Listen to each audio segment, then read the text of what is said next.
श्री भगवत गीता सुनने के बाद आप अपनी खुद की ज़िंदगी बचा लोगे। भगवत गीता के ये 30 उपदेश आपको अपनी जिंदगी में हर जगह पर बहुत काम आएंगे। जिंदगी की हर मुश्किल में आपको राह दिखाएंगे। ये दिव्य उपदेश, ये बातें जानना समझना आपके लिए बहुत जरूरी है। इसीलिए इन 30 उपदेशों को आप आखिर तक जरूर सुने।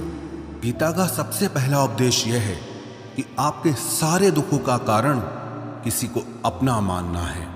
आप कभी गौर करना, आपकी जिंदगी के सारे दुख, सारी तकलीफें, सारी चिंताएं वहीं से आती है जहां आपका अपनापन होता है कि ये मेरा है, ये मेरा अपना है। वहीं से आपकी जिंदगी में दुख आना शुरू हो जाते हैं। एक व्यक्ति के पास एक बहुत बड़ा महल था। उसने जिंदगी भर की सारी संपत्ति लगाकर उस महल को बनाया था। आसपास के शहरों के कई लोग उसके महल को देखने आते थे। कई बड़े बड़े सेठ उसके महल को खरीदने की कोशिश करते थे, पर वो महल उसका अहंकार था, उसकी जीने की वजह था। उसका उस महल में बहुत मोह था। एक दिन उसके महल में आग लग गई और वो कहीं बाजार गया हुआ था। जब वो घर लौट कर आया तो उसने देखा कि मेरा महल आग में जल रहा है। अपने घर को आग में जलता हुआ देखकर उसे इतना दुख हुआ। उसने कहा, अगर ये महल नहीं रहेगा तो मैं भी जिंदा नहीं रहूंगा। अगर मेरा महल ही जल रहा है तो मैं जी के क्या करूंगा।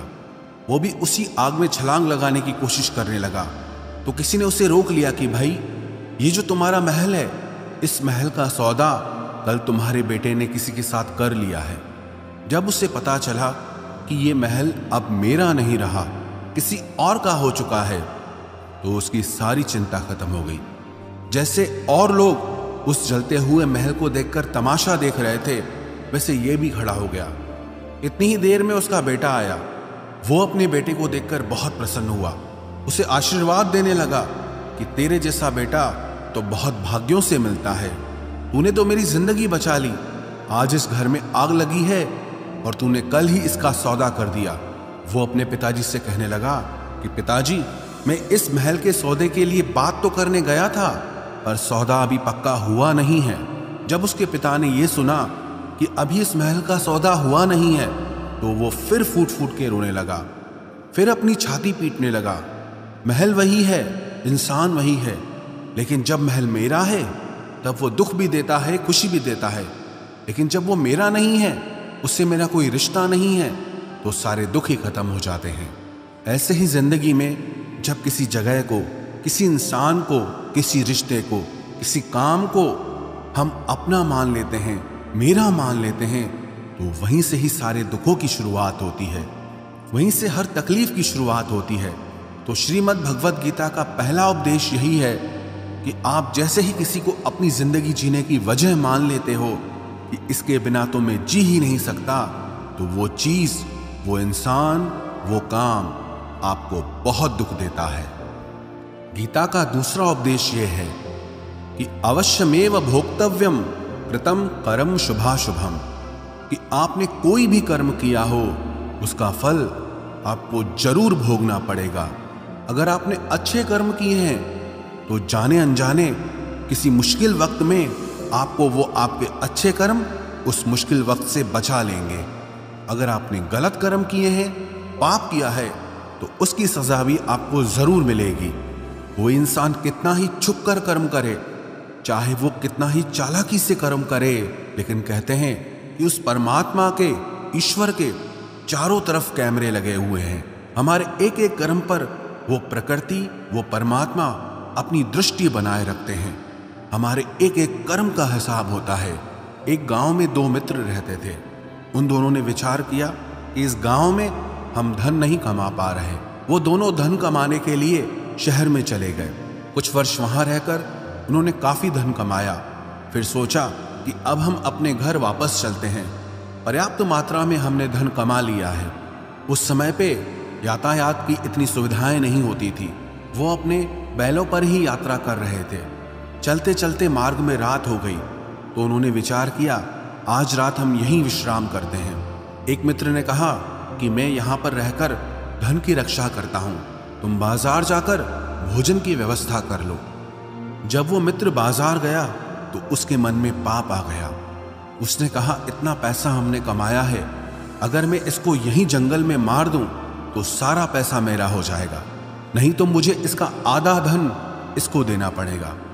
मन में ये खोट आने पर उसने अपने मित्र के खाने में जहर मिला दिया, और जब वो खाना लेकर के अपने मित्र के पास गया, उसका मित्र वो जहर वाला खाना खाकर वहीं पर उसकी मृत्यु हो गई। वो व्यक्ति सारा धन लेकर के अपने घर वापस आ गया। फिर उसके घर में एक पुत्र ने जन्म लिया। जब उसका बेटा पैदा हुआ तो वो बहुत बीमार रहता था। उसने अपने जीवन में जो कुछ भी धन कमाया था, उसका वो सारा धन अपने बेटे के इलाज में ही खत्म हो गया। बेटा बड़ा होता गया और उसका धन नष्ट होता गया। जब उसका बेटा थोड़ा बड़ा हो गया तो उसके पिता ने पूछा कि बेटा, तू इतना बीमार क्यों रहता है, तू ठीक क्यों नहीं होता? मैंने अपनी जिंदगी का सब कुछ तुझ पे लगा दिया, पर फिर भी तेरी तबीयत ठीक नहीं रहती। तो उसके बेटे ने बोला, कौन सा बेटा और कौन सा पिता? मैं तेरा वही मित्र हूं जिसको तूने जंगल में जहर दे के मार दिया था, लेकिन मैं अपना वही हिसाब पूरा करने के लिए तेरे पुत्र के रूप में तेरे घर में आया हूं। अब मेरा तेरा हिसाब बराबर और मेरा जीवन अब यहीं समाप्त होता है। तो गीता का उपदेश हमें यही सिखाता है, कोई अपने आप को कितना भी चालबाज समझता हो, होशियार समझता हो, लेकिन अगर उसने गलत कर्म किया है, चाहे आज नहीं तो कल उसे उसका फल भोगना ही पड़ेगा। कोई भी व्यक्ति अपने किए हुए कर्म से बिना उसको भोगे कभी छूट नहीं सकता। गीता का तीसरा उपदेश यह है कि आज में जियो, कल की चिंता करना छोड़ दो। जो भी व्यक्ति अपने बीते हुए कल या अपने आने वाले कल में खोया रहता है, वो जिंदगी में कभी खुश नहीं रह सकता। आपको जिंदगी में खुशी सिर्फ और सिर्फ तब मिल सकती है जब आप वर्तमान में जी सके, आज के आनंद को जी सके। बीते हुए कल का और आने वाले कल का कोई वास्तविक अस्तित्व नहीं होता, वो सिर्फ आपकी बुद्धि और आपके विचारों में होता है।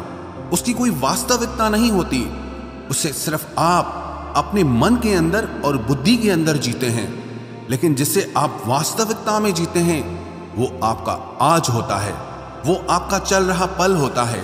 अगर आप अपने मन और बुद्धि को अपने कल में अटका के रखेंगे, अपने भूतकाल और भविष्यकाल में अटका के रखेंगे, तो याद रखना आप कभी खुश नहीं रह पाएंगे। और अगर जिंदगी में खुश रहना चाहते हैं तो आज में और इसी पल में जीना सीखें। गीता का चौथा उपदेश यह है कि जो आपके साथ अधर्म करे, पाप करे, गलत करे, उसे दंड जरूर देना चाहिए। अगर आप उसे सहते हैं तो वो आपके साथ और गलत करता है। अगर आप उसे सहते हैं तो उसके पाप में आप भी भागीदार हो जाएंगे। अर्जुन श्री कृष्ण से कहने लगा कि जिनसे मैं युद्ध करने जा रहा हूं, ये सब मेरे भाई हैं, मेरे गुरुजन हैं, मैं इनके सामने कैसे हथियार उठाऊं, इनको कैसे मारूं?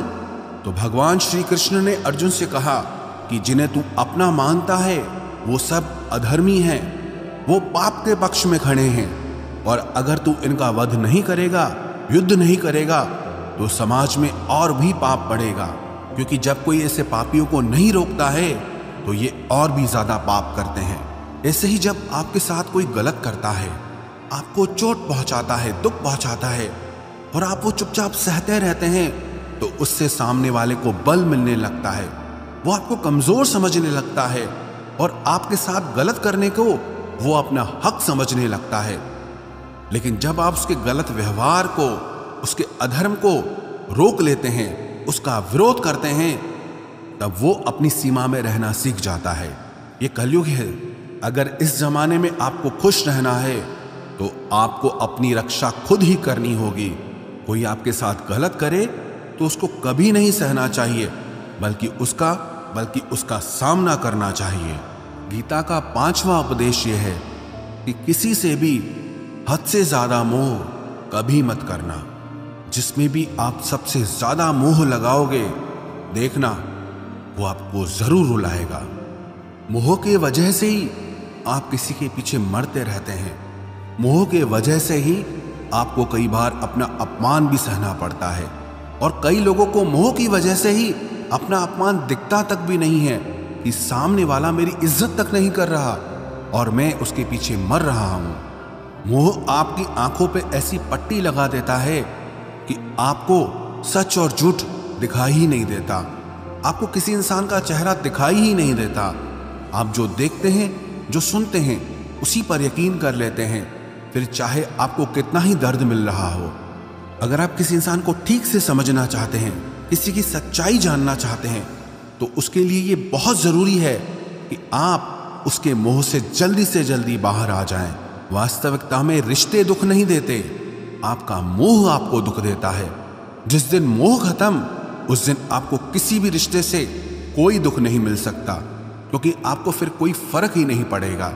गीता का छठा उपदेश यह है कि आप वो मत करो जो सब करते हैं, बल्कि वो करो जो आपके लिए सही है।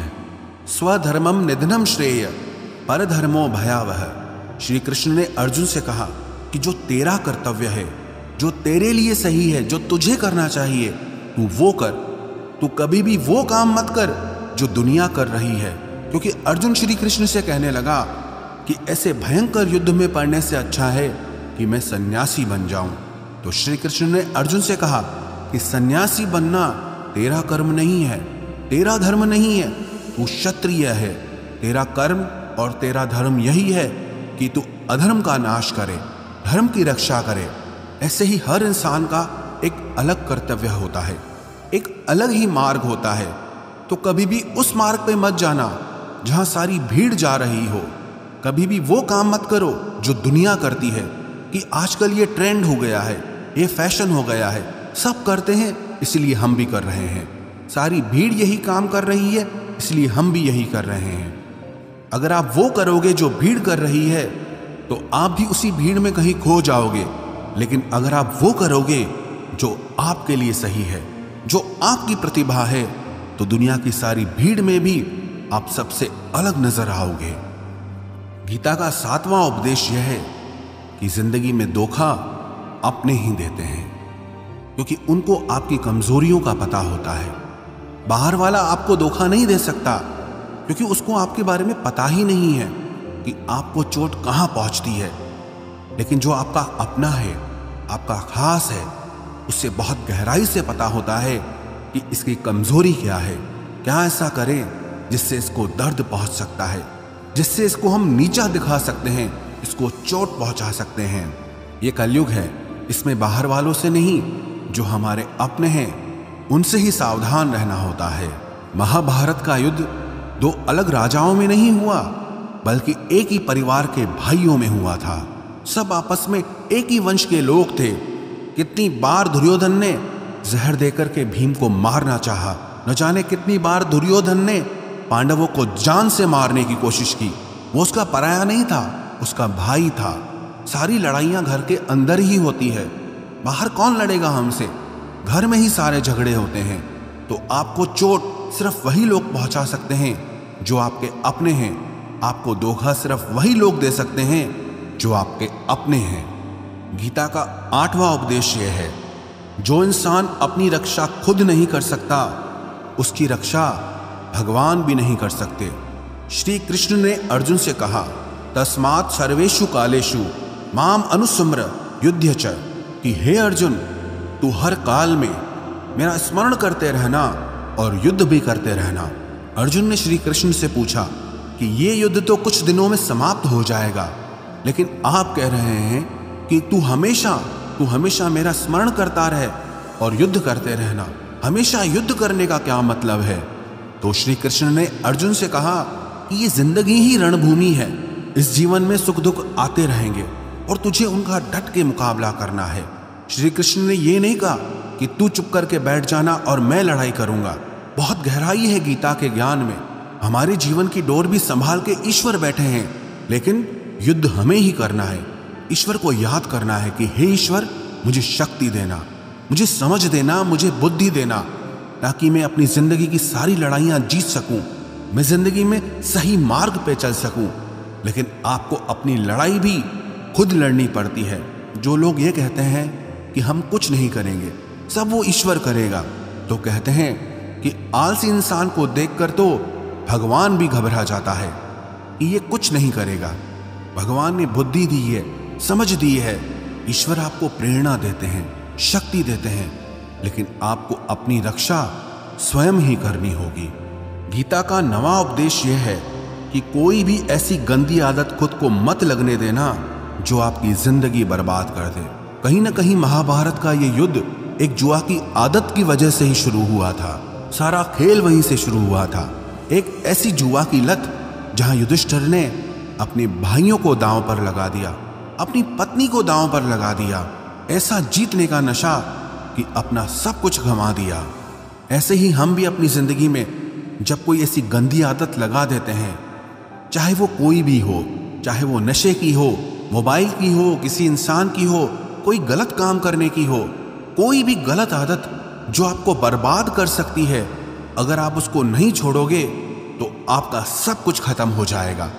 इससे पहले कि आपकी आदत आपको खत्म करे, आप अपनी गलत आदतों को खत्म कर दीजिए। गीता का 10वां उपदेश यह है कि आलसी इंसान कभी कुछ हासिल नहीं कर सकता। अधिकतर लोग सिर्फ योजनाएं बनाते रहते हैं कि मुझे बड़ा घर चाहिए, मुझे बड़ी गाड़ी चाहिए, मैं दुनिया घूमना चाहता हूँ, क्या क्या चाहिए ये हर कोई सोच लेता है, लेकिन उस पर मेहनत करना वो बहुत कम लोग करते हैं। क्योंकि चाहना बहुत आसान है, लेकिन उसके लिए कर्म करना वो बहुत मुश्किल है।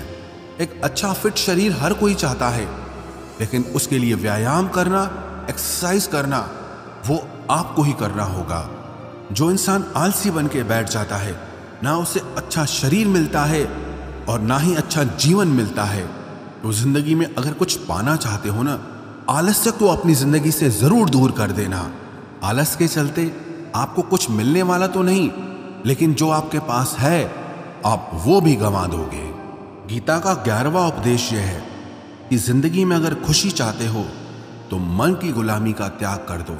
कई लोग कहते हैं कि हम करना तो बहुत कुछ चाहते हैं, लेकिन कुछ कर नहीं पाते। पता भी सब कुछ है कि क्या करने से हमारी जिंदगी बेहतर हो सकती है, क्या चीज है जो हमको नुकसान पहुंचा रही है, लेकिन फिर भी कुछ कर नहीं पाते। समझते सब कुछ हैं, लेकिन समझ कर भी, चाह कर भी कुछ कर नहीं पाते। वो इसीलिए होता है क्योंकि आप अपने मन के गुलाम बन चुके हो। अरे लोग तो अपनी जीभ का स्वाद तक नहीं छोड़ पाते, फिर कहते हैं कि हम पतले नहीं हो पाते हैं, फिट नहीं हो पाते हैं, सक्सेस नहीं मिल रही है, क्योंकि जो आपको करना चाहिए आप वो करते नहीं हैं।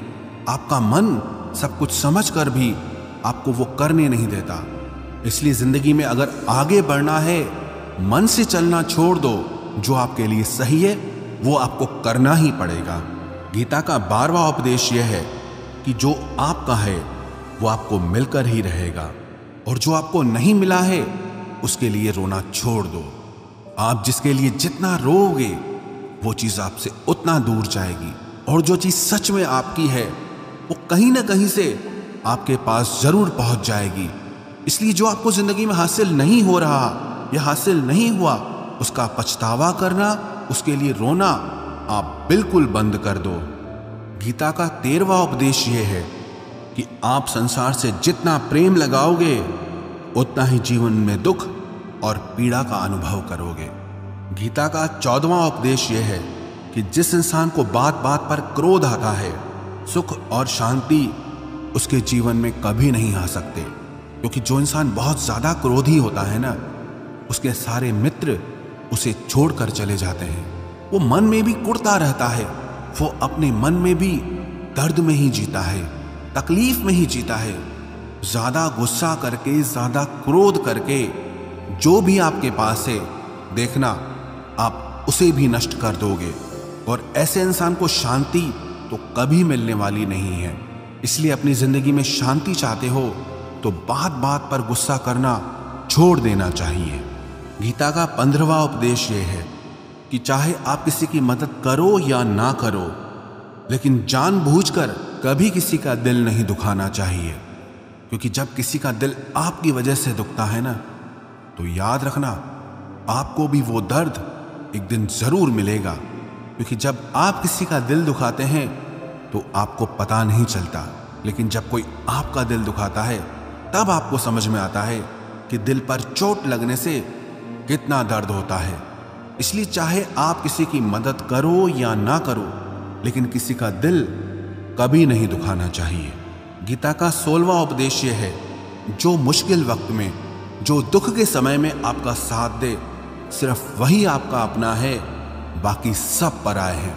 अपनेपन का नाटक करने वाले बहुत लोग होते हैं, बड़ी बड़ी बातें करने वाले बहुत लोग होते हैं कि हम आपसे बहुत प्रेम करते हैं, कोई भी दुख हो, कोई भी तकलीफ हो, हमें याद करना। लोग दुख उठाने की बात करते हैं, लोग आने जाने की बात करते हैं, हाथ मिलाना तो ठीक से नहीं जानते और दिल मिलाने की बात करते हैं। जब सच में आपकी जिंदगी में तकलीफ आएगी ना, तब आपको समझ में आ जाएगा कि आपका साथ देने के लिए कौन खड़ा है। क्योंकि उस समय पे सारे लोग भाग जाते हैं, क्योंकि लोगों को पता होता है कि ये व्यक्ति हमारे पास आया तो हमसे मदद ही मांगेगा, हमको कुछ दे नहीं पाएगा। लोग आपसे सिर्फ तभी रिश्ता रखते हैं कि आप उन्हें कुछ दे सकते हैं, आपसे उन्हें कुछ फायदा हो सकता है। लेकिन जब लोगों को ये पता चल जाता है, समझ में आ जाता है कि उनको आपसे कोई फायदा नहीं होने वाला, बल्कि उनको आपकी मदद करनी पड़ेगी, तो वो आपको दूर से ही देख के भाग जाते हैं।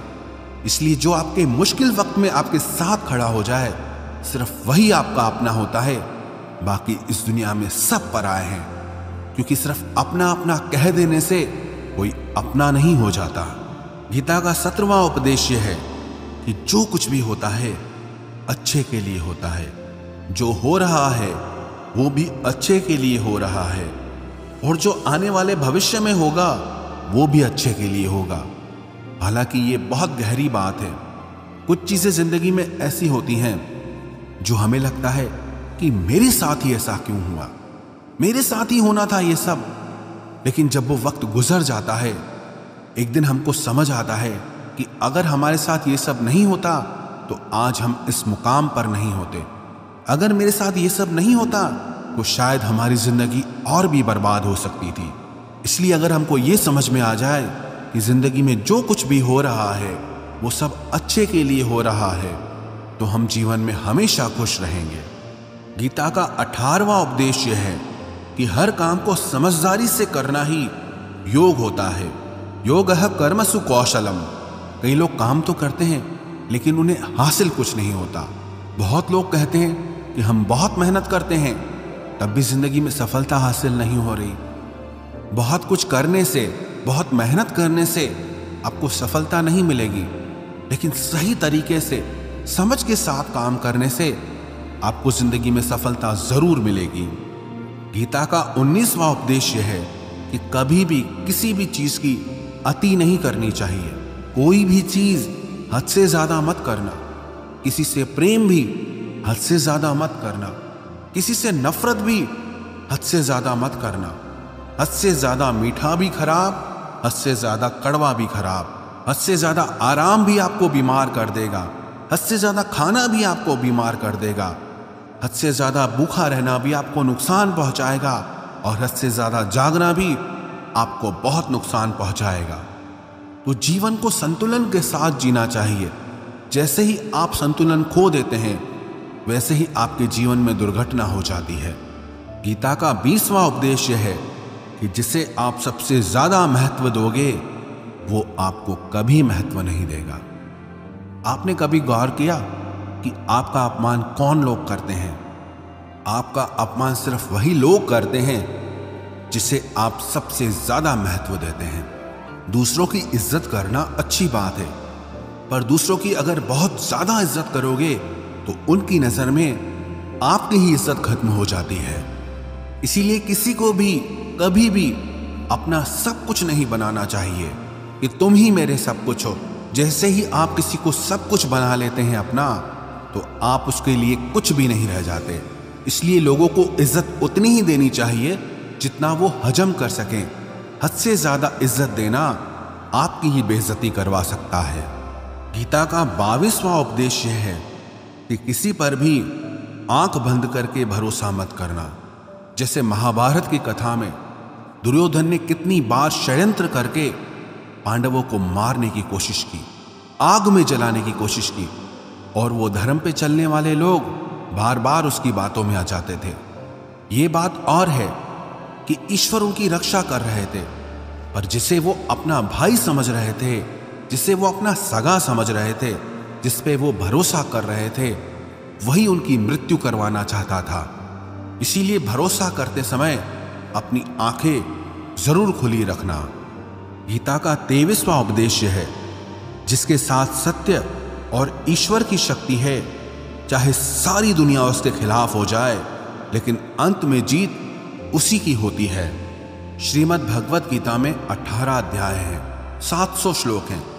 गीता का आखिरी श्लोक है, यत्र योगेश्वरः कृष्णो यत्र पार्थो धनुर्धरः तत्र श्रीर विजयोर भूतिर ध्रुवानी तिर्म तिर्मम। धृतराष्ट्र बार बार संजय से पूछता था कि बताओ युद्ध में कौन जीत रहा है, कौन हार रहा है, क्योंकि उसे विश्वास था कि महापराक्रमी भीष्म पितामह मेरे पक्ष में हैं, गुरु द्रोणाचार्य वो मेरे पक्ष में हैं, कर्ण मेरे पक्ष में हैं, तो हमें कौन हरा सकता है। लेकिन संजय ने धृतराष्ट्र से कहा कि जहां पर ईश्वर है, जहां पर सत्य है, हमेशा वही जीतता है। चाहे आपके पास कितनी भी शक्ति क्यों ना हो, लेकिन सत्य और ईश्वर जिसके साथ खड़े हो जाएं, उसे दुनिया में कोई भी नहीं हरा सकता। गीता का 24वां उपदेश है कि जीवन में लड़ाई झगड़े से बचना चाहिए, लेकिन जब बात आपके चरित्र, सम्मान और अधिकार की हो तो लड़ना भी चाहिए। अर्जुन भी महाभारत का युद्ध करना नहीं चाहता था, क्योंकि सामने उसके अपने खड़े थे, लेकिन श्री कृष्ण ने उसे उपदेश दिया कि यहां पर बात लड़ाई की नहीं है, तेरे सम्मान की है, तेरे चरित्र की है, तेरे अधिकार की है। जो द्रौपदी के साथ कौरवों ने भरी सभा में अपमान किया, उसे नग्न करने की कोशिश की, इतना बड़ा अधर्म किया, वो तुम्हें कभी नहीं सहना चाहिए। इसलिए बात जब आपके चरित्र पे आ जाए, आपके सम्मान पे आ जाए, तो चाहे वो अपना ही क्यों ना हो, आपको उसके साथ जरूर लड़ना चाहिए। गीता का 25वां उपदेश यह है, चाहे कितना भी बुरा वक्त आ जाए, लेकिन जो इंसान जिंदगी में हिम्मत नहीं हारता, वो सब कुछ हासिल कर सकता है। जब पांडव लोग जुए में सब कुछ हार गए, उनको 12 साल के लिए वनवास मिला और 1 साल के लिए अज्ञातवास मिला। वो भिक्षा करके अपनी जिंदगी को पालते थे, जंगलों में भटकते रहते थे, भयानक जानवरों के बीच, लेकिन इतना मुश्किल वक्त झेलने के बाद भी आखिरी में विजय उन्हीं की हुई, क्योंकि उन्होंने अपने अंदर में कभी हिम्मत नहीं खोई थी। ऐसे ही आपकी जिंदगी में कितना ही मुश्किल वक्त क्यों ना आ जाए, लेकिन आपके अंदर अगर हिम्मत है तो जीत आपकी ही होगी। गीता का 26वां उपदेश यह है कि जो किसी और का है उस पर कभी अधिकार मत जमाना, कभी कब्जा मत जमाना। जब शकुनी ने षड्यंत्र करके पांडवों को हस्तिनापुर से अलग करवा दिया, एक खांडव प्रस्थ का राज्य दे दिया, जहां की भूमि भी बंजर थी, जहां कुछ नहीं हो सकता था, लेकिन पांडवों ने उस शहर को इतना सुंदर बनाया, इतना वैभवशाली बनाया कि हस्तिनापुर भी उसके आगे फीका लगने लगा। और उनके उस वैभव को देख के, सुख को देख के दुर्योधन अंदर ही अंदर जलता था। उसने कई बेईमानियां करके, षड्यंत्र करके उनका वो खांडव प्रस्थ भी उनसे छीन लिया। जो चीज उसकी नहीं थी उस पर कब्जा किया। तो उसका आखिर में परिणाम यही हुआ कि जो चीज उसके पास थी वो भी उसके पास नहीं रही। इसलिए जो आपका नहीं है कभी उस पर अधिकार नहीं जमाना चाहिए। गीता का 27वां उपदेश यह है कि वही इंसान जिंदगी में सफल माना जाएगा जो अंदर से हमेशा खुश रहता है। बाहर से तो सब खुश दिखाई देते हैं, लेकिन अंदर से इंसान अशांति से भरा रहता है। बहुत पैसा कमा लिया, कामयाबी हासिल कर ली, लेकिन वो कामयाबी असली नहीं है। असली कामयाबी तब मानी जाएगी जब आपका मन खुश रहता हो। गीता का 28वां उपदेश यह है कि आप जैसा अन्न खाओगे वैसा ही आपका मन और आपकी बुद्धि होगी। आप वैसा ही कर्म करोगे, वैसा ही आचरण करोगे। सात्विक अन्न खाओगे तो आपका मन भी सात्विक होगा, सात्विक व्यवहार भी करोगे, सोच भी आपकी अच्छी होगी। तमोगुणी और रजोगुणी आहार करोगे तो आपकी बुद्धि भी वैसी होगी आप काम भी वैसे करोगे।